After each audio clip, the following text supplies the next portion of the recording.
as a general rule for your dye color,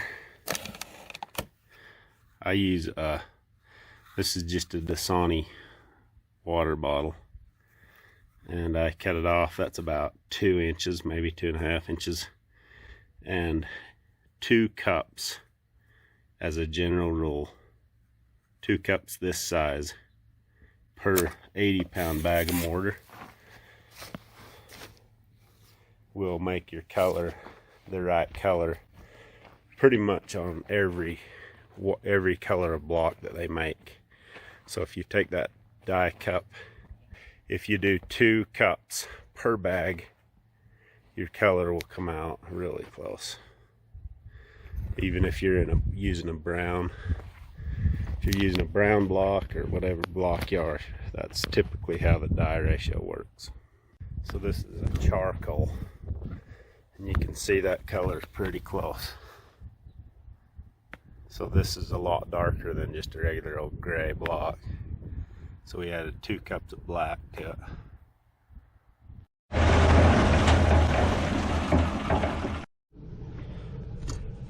Okay, a lot of people ask, how do you handle mortar? So every mason probably does it just a little bit different, because I like to use the back of my trowel. Some masons don't like that. So I'll come up and take a scoop, and I'll spread my mortar off like that. I don't mind doing it that way. So one thing is, if you let little buggers get all over your board like this, you just don't keep it cleaned up, those will dry out faster than if you kept it in a heat. So keep your mortar cleaned up in a heap like that, and it won't dry out as fast. I use these gator back mortar boards. They're really nice. They have a slight dish to them, so when you add water, it doesn't just run off and go all over the place. And a lot of people say, how do you spread the bottom row of the block?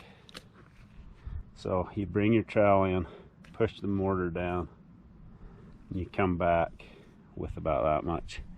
Tap it on your footing. Do the same thing the other side. Now your block will sit right on that. You just keep going like that. So that's how you spread for a footing. I don't like to spread on top of a footing. As much as possible, I like to wet set, but like in a building or something, most of the time it's a separate concrete mason. So another thing, when you're tapping your mortar, like you're coming in for a scoop and you tap it, you're coming down to spread it like this. Don't take your mortar and come over here and tap and let it just splatter all over the block below, and it's just kind of messy. After a few times of doing that, it starts to really pile up down there. Kind of a bad habit to get into. Keep the mud heaped. Doesn't dry out as fast. Let's see what other. Mixing. When your trowel's kind of dirty and you come in, the mud sticks to it with just a shake, one flick of the wrist, and the mud will usually stay to it. One flick and it stays.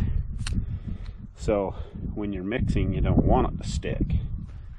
So say you need to add some moisture to your mortar board.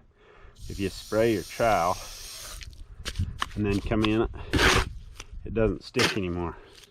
It comes right off. So you just put it on your trowel, chop it in.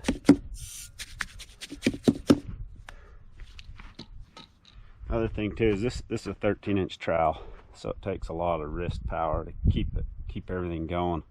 So to go into a pile like that, you're milking your wrist pretty hard. So when you're mixing, you come in and you set your tip of your trowel down, and then you just sit there and bring it like that on a stiff. This mortar ain't too bad, but a stiff mortar, then you can go like that, and it kind of takes the pressure off of you. You can put the pressure on the trowel, so the tip of the trowel's touching the board, and you're just chopping it.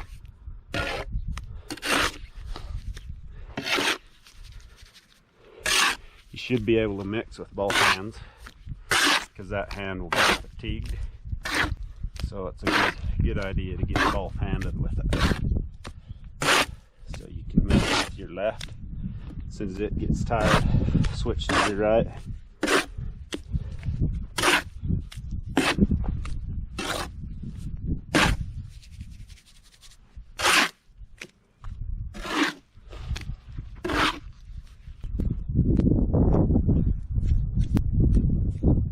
This is probably what your crew's going to be doing when you're not looking.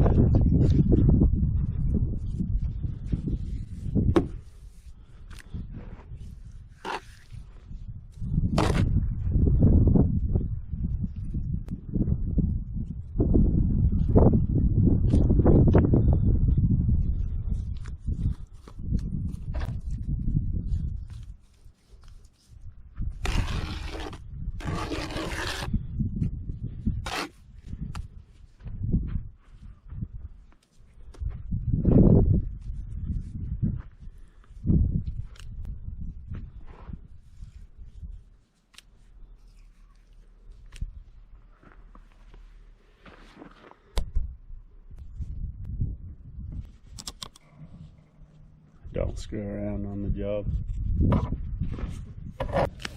If you guys have any other questions, go ahead and leave them in the comments, and I'll do everything I can to answer them for you. I'm willing to build more videos if there's enough questions on something. I probably didn't cover everything in this one little short video, but let me know if there's anything I missed that you want to see or hear. So when you're coming in to get some mortar, you usually fill your trowel out. That's how I usually fill it full. I don't go in and just take a big old thing like this and then try to tap it off. I do get to where you can grab the proper amount. So you come in about 3/4 of your trowel, and then you tap it once. Now your trowel's pretty much full. And you can get, this is about a 2-foot board. You can almost go 2 feet with a 13-inch trowel. And that's high enough to hold up a block. Right here, it's getting a little thin right there, so my next pass I would start right there. Keep going. So keeping your mortar consistent, it'll make it so it'll spread a lot easier. When you're coming in, it's quite a bit of mud, so if I flip it, sometimes it'll fall off. So if I didn't tap it hard enough or something, come in, you tap it once, and you come in to spread it. Sometimes that mortar slowly wants to just get off of your trowel. So what you do is you come in and you bring it down and then lift and come back in. That way you come down and then you go like that. It helps the mortar to stay on your trowel.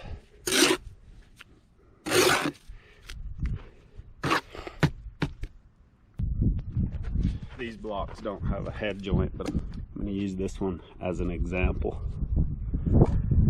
So when you're spreading your mortar, if you come in at the hilt of your trowel and you bring it across like this, and then just flip the end of your trowel like that, that mortar will stay on there a lot better. Same thing when you're coming back the other way. Give it a little turn. It needs a little bit more to do the same thing. The second pass, you don't have to seal it against the block quite as much as the first pass. So you come in, twist it, come back down, twist it, and then your second pass, if you need to do one, goes right off.